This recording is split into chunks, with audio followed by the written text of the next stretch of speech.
Good day, everyone. This is Pineleaf Needles, and welcome to DDO Players News, where we take a look at the latest news in DDO and here at DDO Players. And please welcome my co-host from Ravenloft, Draculetta. Hey, everybody.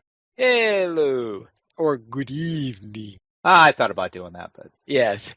I might slip it in one of these weeks. All right. Well, let's head into our game news, whatever we've got of it.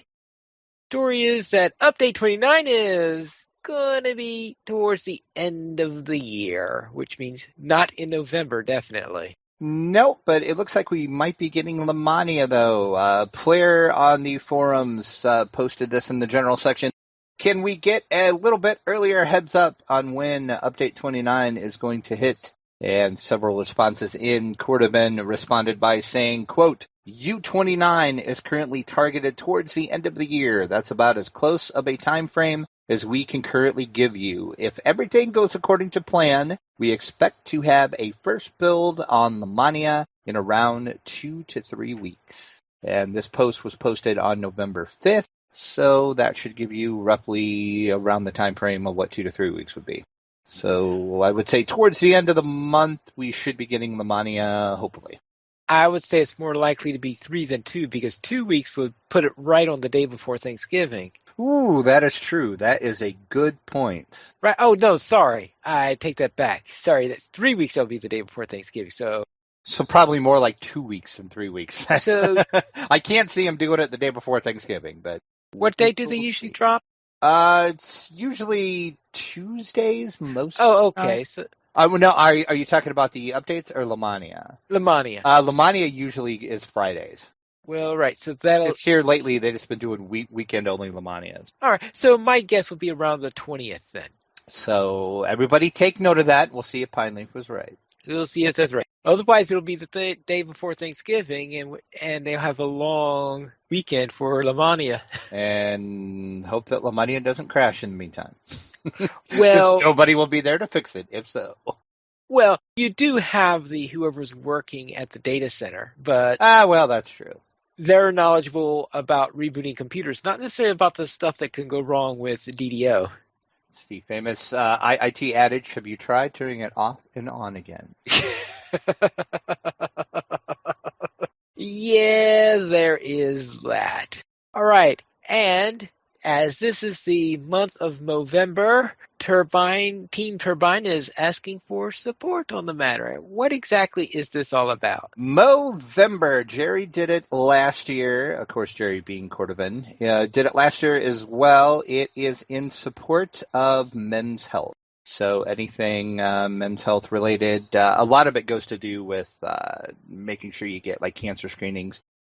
Bring awareness to all men's health, and what you do for Movember is at the beginning of the month, you shave if you have a beard or a mustache, and then you let it grow back all throughout the month, and you get people to give you pledges for doing so.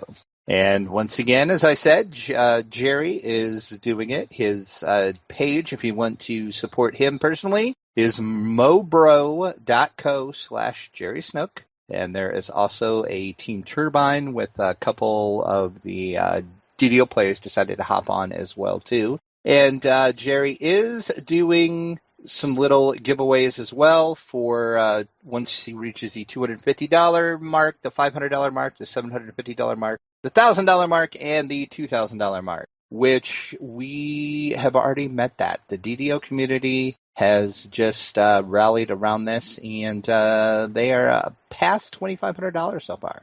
But the thing is, this is what we need to do, though. If we can raise $10,000, Cordovan is going to get the DDO logo shaved into the back of his head. We need to get $10,000. This needs to happen. That is all I'm saying. Mm-hmm. We can do this. We can make this happen. We can get Cordovan to be supporting the DDO logo. Just say it. It can happen. So stop by. We'll have a link in the show notes for Jerry's page to donate, and also the Team Turbine page if you want to donate to Team Turbine as well. Let's head into the DDO Chronicle. And is there anything exciting, interesting? Well, we've got skeletons popping out at the front of the Hey, skeletons are always interesting, Pineleaf. Oh, okay. The DDO Wiki. Shoemaker is doing a series of YouTube videos that teaches you how to use the wiki, how to update the wiki, and anything wiki you will find in his videos. So go ahead and check those out and see all the work that Shoemaker is doing over on DDO Wiki. A player by the name of Amy Lee 4000 has a wonderful wallpaper that she put together for the Night Rebels event. It is just a sweet wallpaper, so you need to check that out. The DDO cast recently had their episode with Tolero, where she was on to talk about the new DDO store and more. So go check out episode number 404 of DDO cast. The Damsels of DDO enter the belly of the beast in their 27th episode. I listened to that today. That was an excellent episode, but of course, those ladies always do good work. DDO Cocktail celebrated the Night Rebels and more with special guest Patrick from DDO Cast, so check that episode out of the DDO Cocktail Hour. And Enrique finds a great pumpkin. Ooh. I just want to know if Linus and Charlie Brown were around, but I guess you'll have to read his blog post to find out. Yes, but you got to be careful because the grave pumpkin goes arrive. Sally will give you a ringing ear. This is true. And there is, if you're following the Stormreach campaign website, he is doing some great lore stuff. And his latest post is about Zelargo, which is very timely if you're not familiar with what Zelargo is. That is the realm of the gnomes, and it has to do a lot with gnomes. So go ahead and give that a read, and I just want to give him a shout out for all the great work he's doing with lore over on the Stormreach campaign site. Oh, and is Update 29 the gnome update? No. Update 29 is level 30 updates. Level 30. Gnomes are next year. Okay, just checking on that. So that means then that I'll have to wait before I get my gnome, right? Yes. Gnomes. Gnomes are going to be everywhere, I'm telling you. Gnomes. Don't understand the gnome thing, folks. I really don't. You don't understand gnomes. Don't get it. Never did well. pen and paper either. Never understood it. Now, it looks like Darwin is... I know it says jumps into the Night Rebels, but it almost looks like he's doing a balancing act. Yeah, this is an awesome screenshot out in Delara's graveyard. And yeah, I'm not sure what he's standing on or how he positioned the camera, but I love this. This was one of my favorite screenshots that we've had for the official screenshot in a while. All right, then. Then let's head into a little bit concerning what's going on with the new hardware. Now, there haven't been any announcements DDO's side, but as far as we can tell, DDO will be coming after Lotro, and it looks like Lotro has delayed the implementation of their new hardware until after Thanksgiving. They are still doing testing in order to see the optimal hardware they need in order to get everything operating. So I suspect that it's probably going to be sometime in December, probably mid-December is my estimate, though the people at Lotro are not giving a date yet. They're not yet giving an estimate because they want a couple more tests before they announce another date. So what's on sale? 25% off this week. Epic Destinies, Tomes of Fate, Key of Destiny, Fast Travel, and select Epic Adventure Packs. The free sample of the week is a Greater Elixir of Angel's Tears. Use the code that you can find in the show notes. And also for a limited time, now through November the 16th, the plus 20 Lesser Hearts of Wood are available in the DDO store. And there's a special offer associated with those. If you buy the plus 20 Lesser Heart, you get a plus 5 Lesser Heart free with purchase. So what do you do when there aren't plus 20 Lesser Hearts available? You basically have to wait. If you need one to reincarnate, you just have to wait, as far as I know. Because there's really no way to get them other than the store. And I think that's why they kind of only space them out in the store every once in a while, because they basically want people to wait. Then let's head into the players' news, where we had a poll where we were asking a question. Are you enjoying the Night Rebels event? And overall, 51% of the voters, which we had 84 total votes, said yes, they are enjoying it. Oh, you're out of date here. I see 87 votes here. Oh, is that right? Well, I guess I have to refresh my page. 4 more people snuck in and voted. Why, yes, I see that. You are correct. So see, 4 people snuck in and voted on me why I had the tab up. Yeah. So we'll reverse that and scratch that and go back in time. 87 total voters with 49% of the vote. Yes, they are very much enjoying the Night Rebels. We had 33% say, meh, it's okay. 14% said no, and 3% are the wiseacres that said, Night Rebels, what's that? There's always some in the month, you know. Well, of course.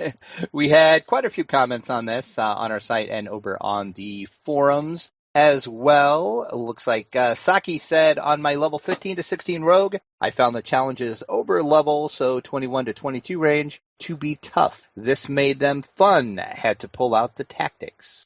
And Urlock James Oh, that works.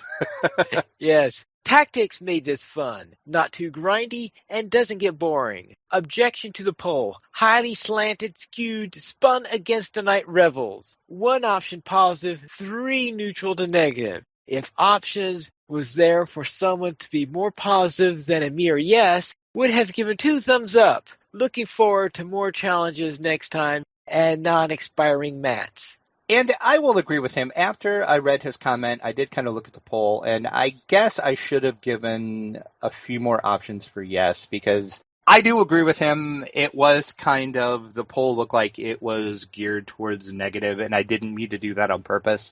Considering that the answer percentage, it certainly didn't affect the poll much. Yeah, Bonnie Bew in the chat says the slanting was totally successful.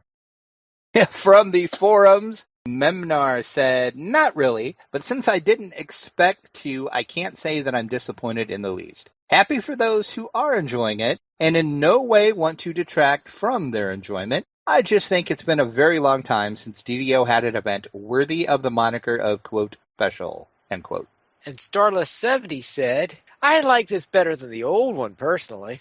And Neville said, yes, I am. It's nice to be able to participate in not only the graveyard, but also the dungeons. My systems never could handle the dragon, so this lets me experience more. Would love to see a haunted house or some different NPCs next year. And in the chat, Dantel is saying the expiring stuff is a bummer. And I do agree that the mats that expired was kind of a bummer, but they did explain why they did it. It makes sense why they did it, but yeah, it's kind of a bummer. But I personally enjoyed the event. I liked it a lot. I ran it a ton. Basically, I spent all day Sunday doing it because I was busy, and that was about the only time that I had to do it. And so I had to kind of turn it into a quote-unquote grind because I had to get enough stuff to get the stuff I wanted. But I didn't have any problems doing that, so I enjoyed it. And I hope next year there will be maybe some newer dungeons added on to the 4 that we currently have. Or maybe 4 different ones, which they said they are going to look at doing. So we'll see what happens. All right, then. Then let's head into this week's screenshot where looks like we look into the eye of the beholder. I took this because I kind of like beholders, and I thought this was a cool screenshot. And that you like them until they swing all their eyes towards you. Mm-hmm. And that is an undead beholder, so that is even worse. So there you go. But of course, fun! Of course, I have the whole undead thing, so so yeah. Well, yeah, there is that detail. If you have a screenshot you're proud of, send it to podcast@ddoplayers.com, and we might feature it on the site. As you can tell, the last couple screenshots were mine. That's because I have gone through all of the ones people have sent in. So please, send me screenshots so you don't have to look at all mine. Not that I mind sharing my screenshots, because I take way too many screenshots, but I like getting community screenshots as well.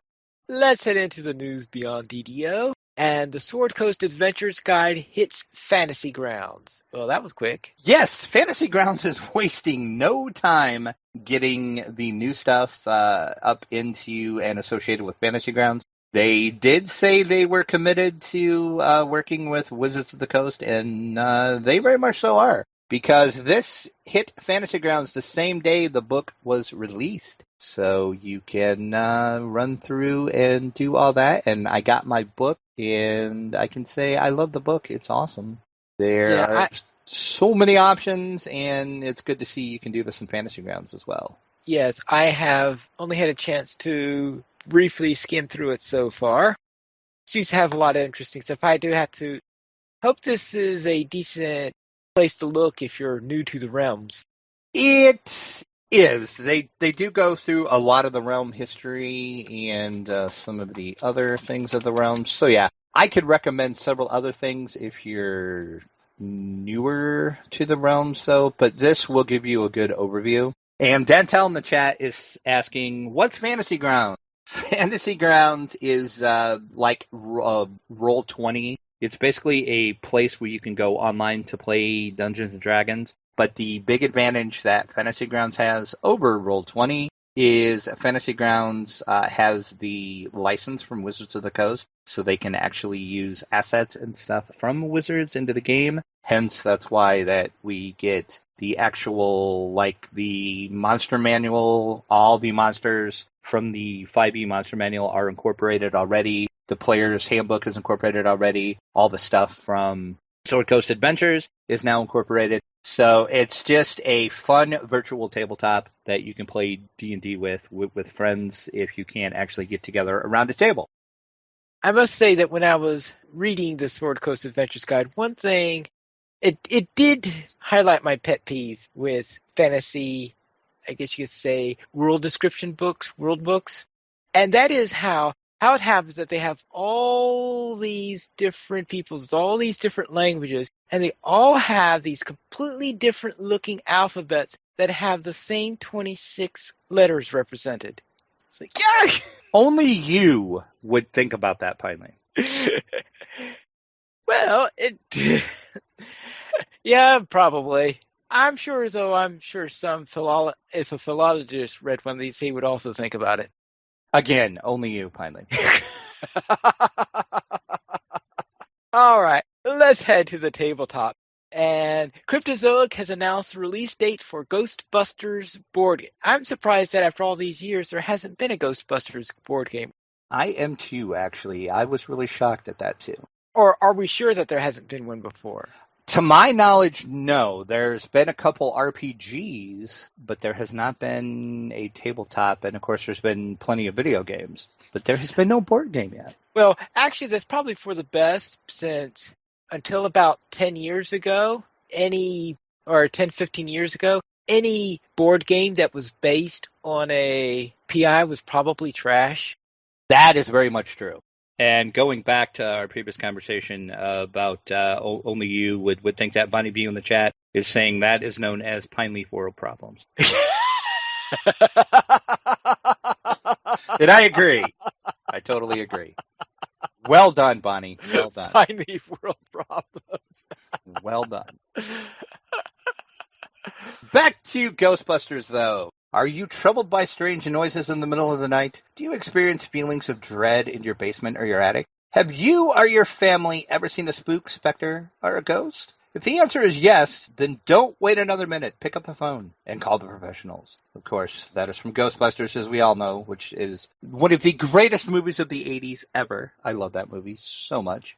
And now you too can play the Ghostbusters in the board game, which is an episodic adventure game that is slated for 1 to 4 players who are charged with busting ghosts and sealing the gates to the spirit world. The game is highly customizable, cooperative, and highly replayable. It will feature unique illustrations and figures that will be based on the original artwork and designs by Dan Schuing, the artist of IEWE's Ghostbusters comic book series, which I'll also give a plug for that. That is an awesome comic book series as well. Each Ghostbuster will fill a distinct role, and they will also unlock unique abilities by gaining experience. The game is set to release on November 11th, so in just a few days, you can pick up the Ghostbusters board game. And once I know for sure that it's out, I will post about it, and we'll do some Amazon links for it as well. So if you too want to bust some ghosts, you can pick up the game and do it. It looks and sounds like a really awesome game. So it looks like they're looking for veteran Ghostbusters.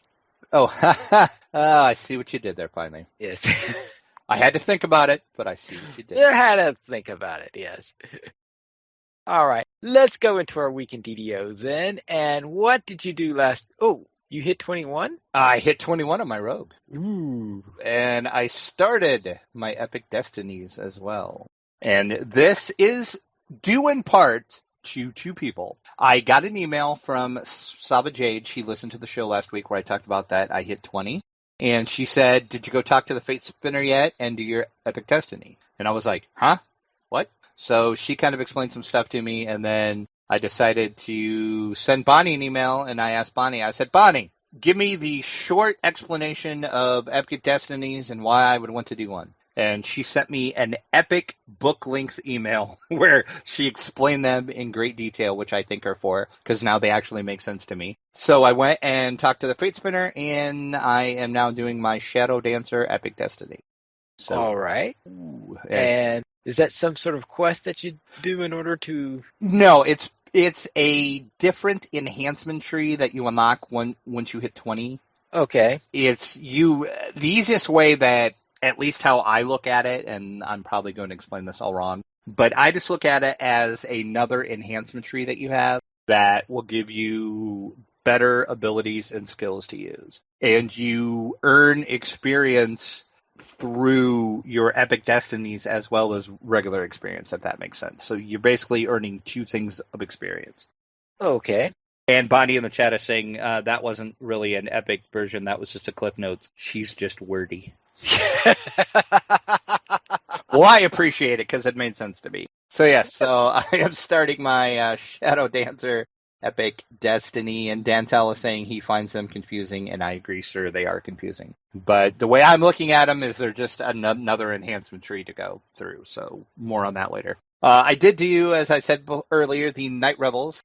Ran that several times, got in several groups on Kenneth that I want to thank. There was several groups on Sunday that were just out there farming for chocolates and for keys. Then I ended up joining a person, which I apologize. I forgot to write down their name. And we went through all of the dungeons. We were doing them. Of course, I was level 21. He was level, I want to say 21 or 22.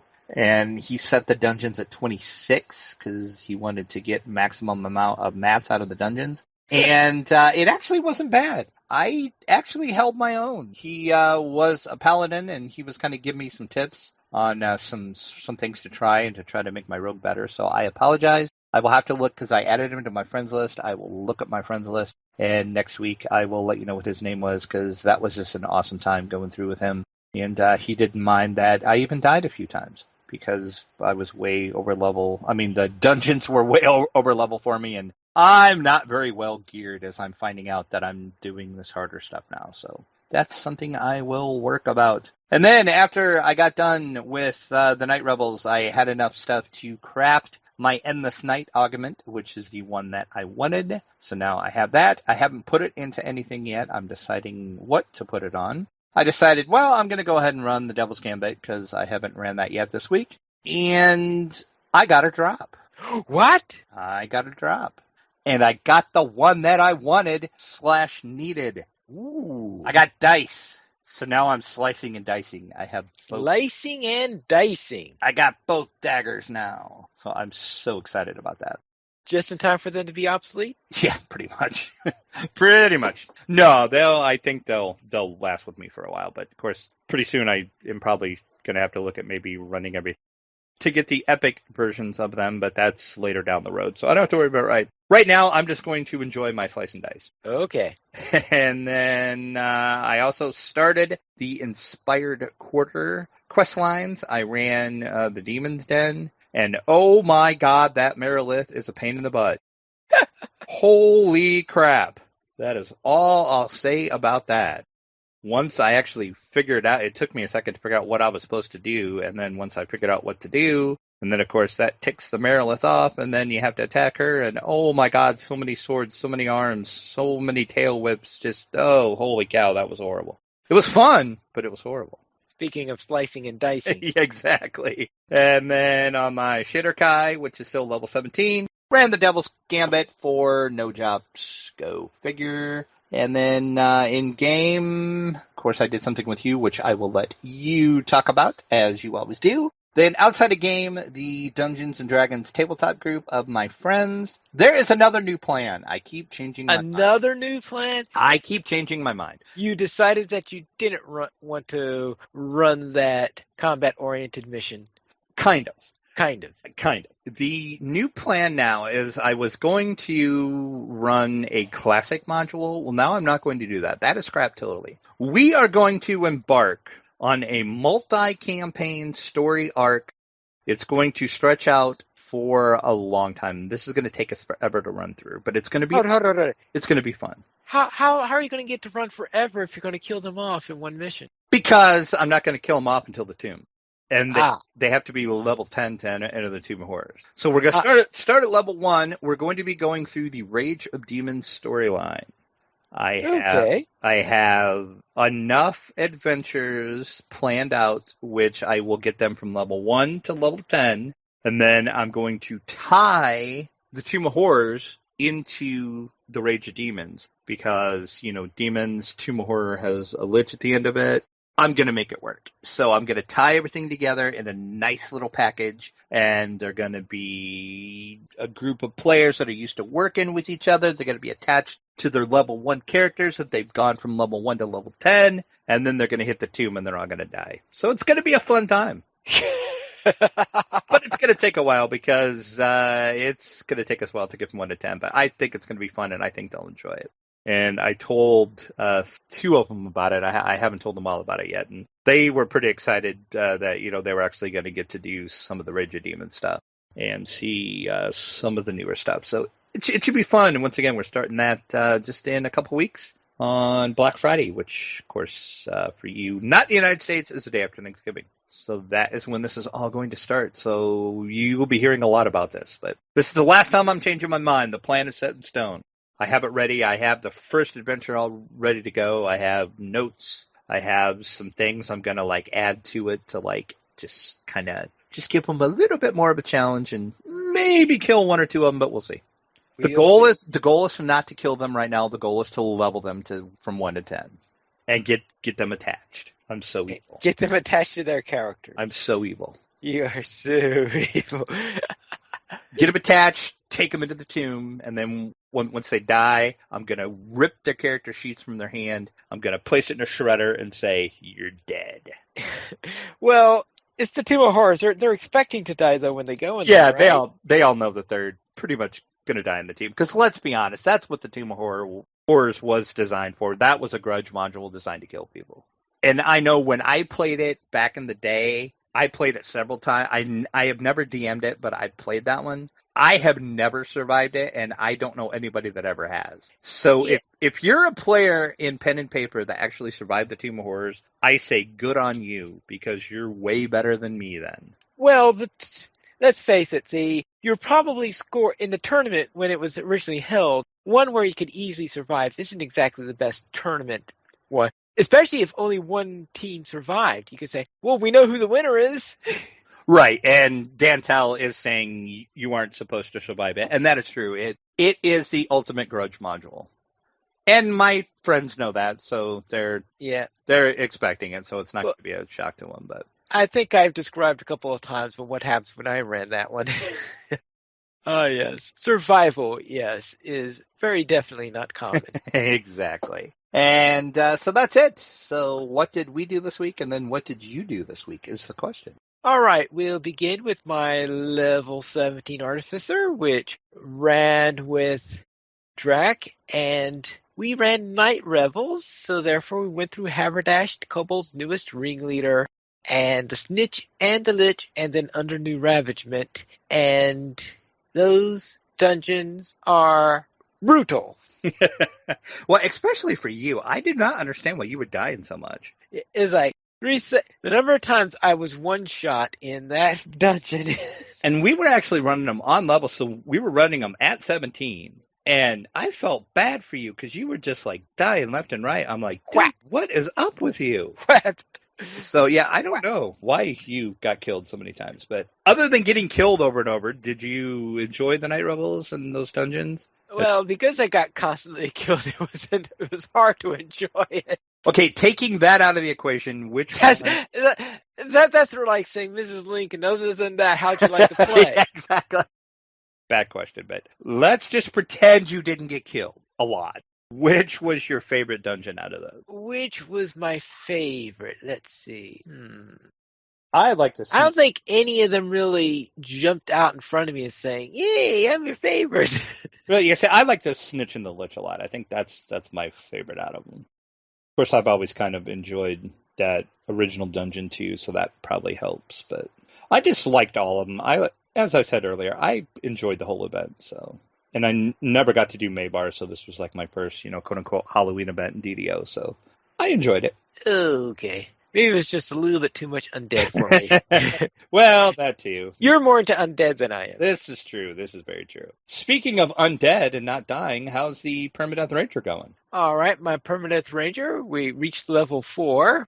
I was running through the waterworks first, where we did Clan Nashtooth and then rescuing Arlos, and that's when I reached level 4. And of course, my tradition when reaching level 4 is to head into the Sharn Syndicate. So I ran Stand Your Ground, Dirty Laundry, Stormreaver Fresco, and Repossession, which I can tell you that my Ranger had a lot better time surviving those traps in Repossession than my Sorcerer, where I came very close a couple of times for getting killed, but I had absolutely no trouble with the Ranger. And let's see, the thing that I'm worried about is that my next dungeon I'm going to be doing is the Bookbinder Rescue, and we know the types of things that can happen there. Hopefully double wielding, I can break through those doors quickly. I would think you'd be able to. So that's the one thing that I hope could happen, is that I am able to get in there and bust down the doors quickly and rescue that family, because I remember my Sorcerer had a great deal of trouble, but my Sorcerer's strength wasn't exactly the best in the world. Well, that makes all the difference. Because I know my Ranger doesn't have the option of switching to knock like my Sorcerer should have. Alright, if you would like to help the DDO players, you can simply go to the donations page where you can support the Players Alliance on Patreon. There you'll find rewards including a mention of DDO Players News or even be a guest host with us. And as for feedback this week, we have no reviews and no featured comments, though we had plenty of comments on our poll this week. And we also have no emails this week, but if you would like to have an email and send it to us, you send it to podcast@ddoplayers.com. You could also follow us at Twitter, the Players Alliance @PlayersAlli, DDO Players @DDO Players, Draculetta @Draculetta_72, and Pineleaf @Pineleaf Needles. Players Alliance has several live shows every single week. On Mondays at 8:30 p.m. U.S. Eastern Time, we have DDO Players News. Every other Thursday at 9 p.m. U.S. Eastern Time, we have XP Quest. And on Saturdays, every Saturday at 8:30 p.m. U.S. Eastern Time, we have Lotro Players News. And every other Saturday after Lotro Players News, we have Tales of the Free Folk. And you can join us for our live shows at ddoplayers.com/live. And that is all for this week. This is Pineleaf Needles reminding you to quest responsibly.